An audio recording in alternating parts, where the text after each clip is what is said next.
Bonjour, que la grâce de Dieu soit sur vous et je voudrais vous parler aujourd'hui à propos des accusations. Je crois que chacun d'entre nous, on a pu vivre des temps qui étaient vraiment des souffrances, des grandes souffrances parce qu'on s'est trouvé au banc des accusés. Et pourquoi, comment ça se fait alors qu'on est chrétien et que d'un seul coup on sent qu'il y a des accusations qui nous criblent et des fausses accusations et des choses vraiment qui sont complètement injustes. Et comment on doit faire et est-ce que c'est normal quand on est chrétien? Alors je voudrais en parler et vous lire pour commencer le psaume 41 au verset 9. Voilà ce qu'il est écrit. Même celui avec qui j'étais en paix, en qui j'avais confiance et qui mangeait mon pain, lève le talon contre moi. Voilà ce que dit David. Et la grande difficulté des accusations, c'est quand elles sont évidemment proférées par les gens qui nous connaissaient bien, les gens qui étaient en intimité avec nous, les gens qu'on appréciait et, comme le dit David, ceux avec qui j'étais en paix. Et c'est ceux-là même qui finalement, qui vous connaissent, vous ont approché de près, qui savent qui vous êtes, qui connaissent vos failles et votre force aussi, ce qui fait votre force, qui connaissent bien vos faiblesses et qui vont à un moment donné se retourner, lever le talon contre vous. Comment? Par le biais des accusations. Et je crois que beaucoup de gens sont à demi-morts, si on peut dire, en tout cas ont été extrêmement blessés parce qu'ils ont fait confiance. Et puis un jour, ceux à qui ils ont fait confiance se sont révélés être peut-être des traîtres, en tous les cas se sont retournés contre eux. Et pourquoi est-ce que c'est si violent? Pourquoi est-ce que ça fait autant souffrir? Surtout quand on sait que ce sont des fausses accusations. Et je voudrais vous dire que on va essayer de comprendre derrière les accusations ce qui se cache. Mais en fait, ces accusations, comme elles ont été prononcées par des bouches humaines, elles sont ointes. Et par qui elles sont ointes? Elles sont ointes par l'accusateur des frères, c'est-à-dire par Satan. La Bible nous dit que Satan est l'accusateur des frères. Et peut-être qu'on n'a jamais vraiment réfléchi à ce que c'est que l'accusateur, mais il va chercher sans arrêt un motif pour vous accuser, que le motif soit juste ou qu'il soit faux. En tous les cas, il sait pertinemment que derrière l'accusation, il y a évidemment une façon de vous tuer, de nous tuer à travers des paroles.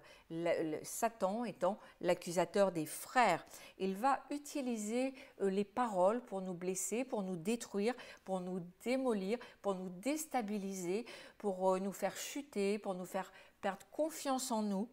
Et d'autant plus, comme le dit David, quand ça vient de quelqu'un qui était proche, d'un ami, d'un frère en Christ, d'une sœur, d'une épouse, d'un mari, d'un frère, dans la chair, vous voyez, et quelqu'un en qui vraiment on avait placé toute notre confiance. Et on marchait avec cette personne sans même imaginer 5 minutes qu'un jour, le diable pourrait l'utiliser pour vous accuser. Et comment comprendre? Parce que, évidemment, les accusations, si elles sont fausses, on peut se dire, mais on va se défaire très vite de ces choses. On sait très bien que ce dont on est accusé, c'est faux.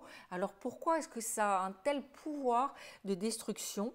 Et pourquoi finalement on n'a pas cette capacité d'ignorer tout simplement l'accusation et de se dire, mais ça ne me concerne pas, c'est absolument faux, je mets cela à distance et je tourne les talons et puis c'est fini. Non.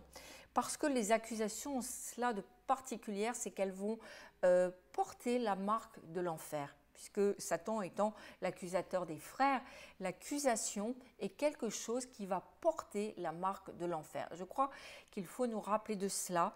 Ce sont comme des flèches minuscules, mais des flèches tout de même, qui sont trempées dans du poison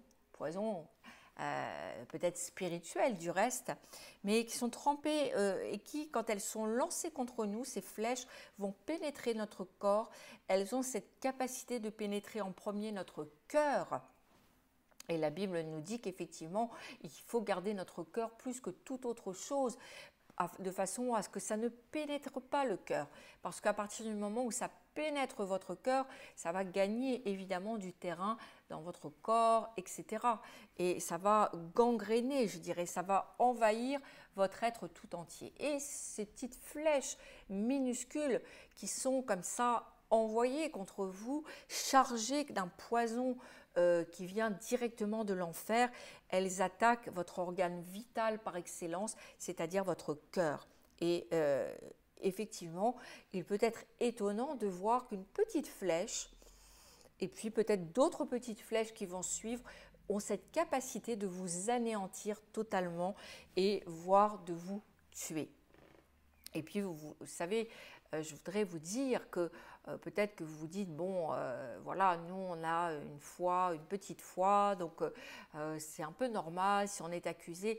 Mais ce que je veux vous dire, c'est que des grands serviteurs et des grandes servantes de Dieu ont fait ces expériences. Ils ont été parfois la proie de grosses accusations, d'accusations fausses, bien sûr, mais ça paraissait tellement gros aussi qu'on s'est dit, mais comment ça se fait que ça a pu les détruire? Ça a été lancé contre eux et ça a détruit leur vie, ça a détruit leur ministère, parce que je crois que effectivement, on a toujours tendance à minimiser.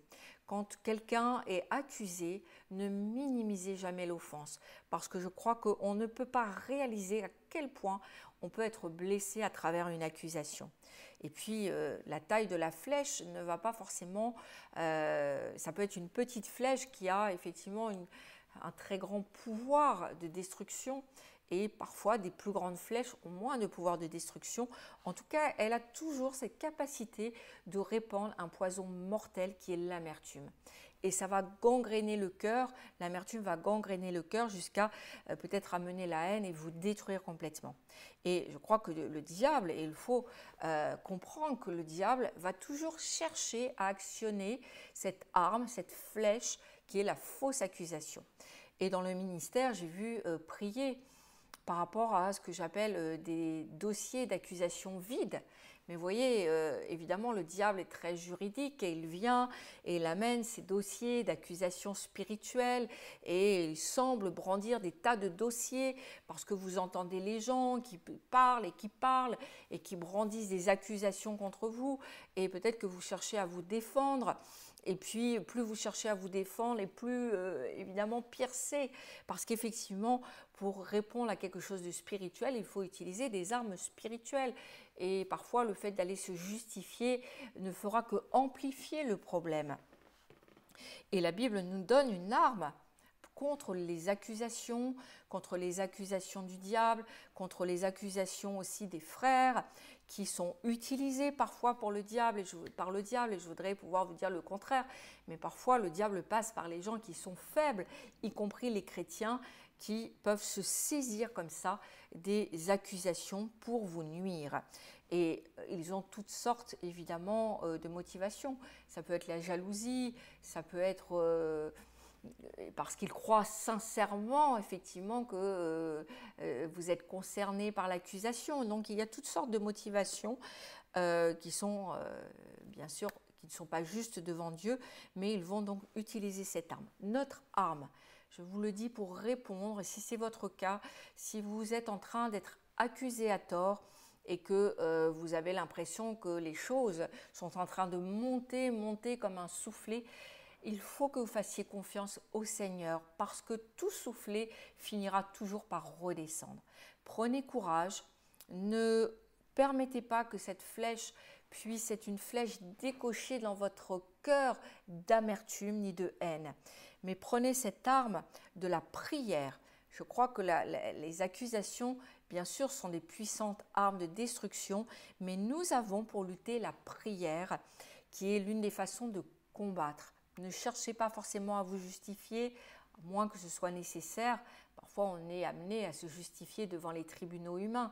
Mais en tous les cas, quoi que vous fassiez, il faut prier, il faut se retrancher dans la prière parce que Dieu est le grand intercesseur. Jésus est le grand intercesseur.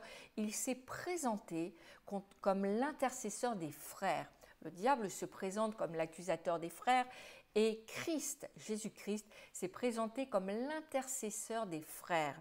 Et je crois que la prière va avoir cela de puissant, c'est que l'intercession du Christ contre-attaque directement les accusations de Satan et que vous allez joindre vos prières à l'intercession de notre Seigneur Jésus-Christ pour vous et pour les frères, et que ce sera à la fois fort et extrêmement puissant.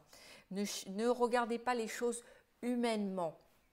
Voyez que derrière la personne peut-être qui vous accable, qui vous calomnie, qui